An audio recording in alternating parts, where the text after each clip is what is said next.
New York Post says that male prostitutes are shipped into the Bohemian Grove.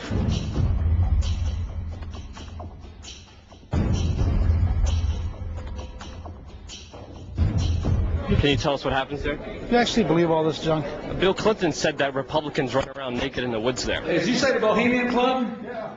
That's where all those rich Republicans go up and stand naked against redwood trees, right? I've never been to the Bohemian Club, but you ought to go. It'd be good for you. Get some fresh air.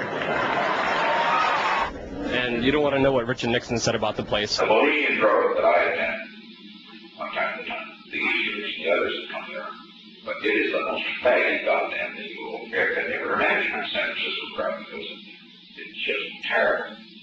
I mean, I never want to shake hands with anybody in San Francisco. That's the place you attended. It's a secret society. Can you tell us at least who invited you? You know, it's nice to know that there's some people who have fantasy lives that have nothing to touch with. Nice to have you. Bye-bye. You can't answer the question? You can't? Can you answer the question?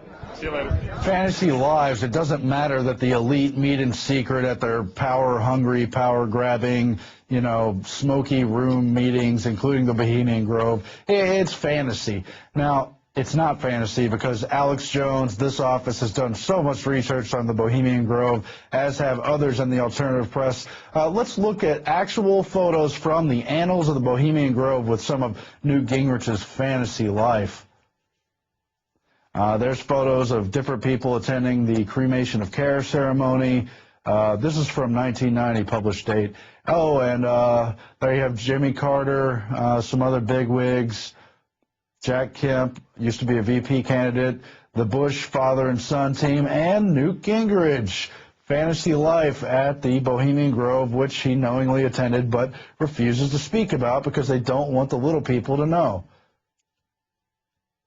Some more photos, including Nixon, all from that publication, and Walter Cronkite, too, reportedly the voice of the owl. Newt, my so-called fantasy grove life. That's funny there.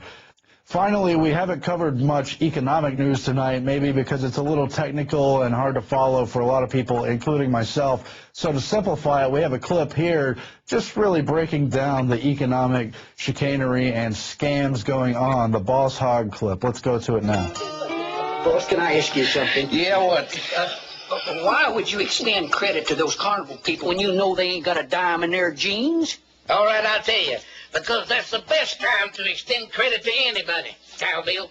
You see something? That lady ain't never going to sell enough tickets to pay the rent on the fairgrounds, what with a star attraction laid up in the hospital back in Cedar City. You see, that promissory note she signed pledges all the show's property as collateral. And if she can't pay the rent, why, all I gotta do is foreclose and the whole shebang. The whole carnival of thrills is mine for 5 cents on the dollar. And, of course, the sharecropping boss hog system pretty much is the way it works, just on a global scale, extended derivatives, looting, but who keeps track of all that? Anyway, thanks for dealing with me tonight. I am besieged with allergies and sneezing and all that, but that's not going to keep me from the news when my name gets called up.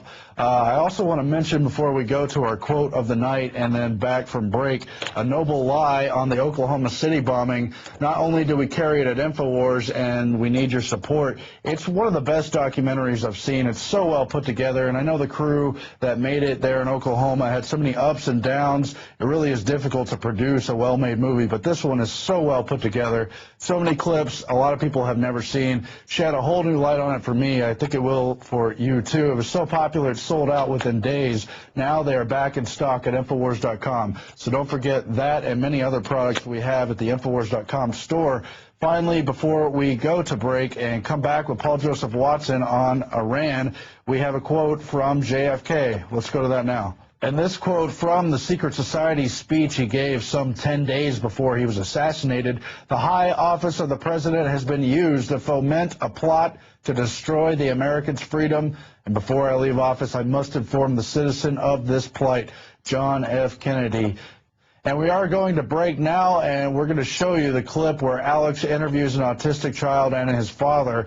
Just more of the terrible things that are being done to us.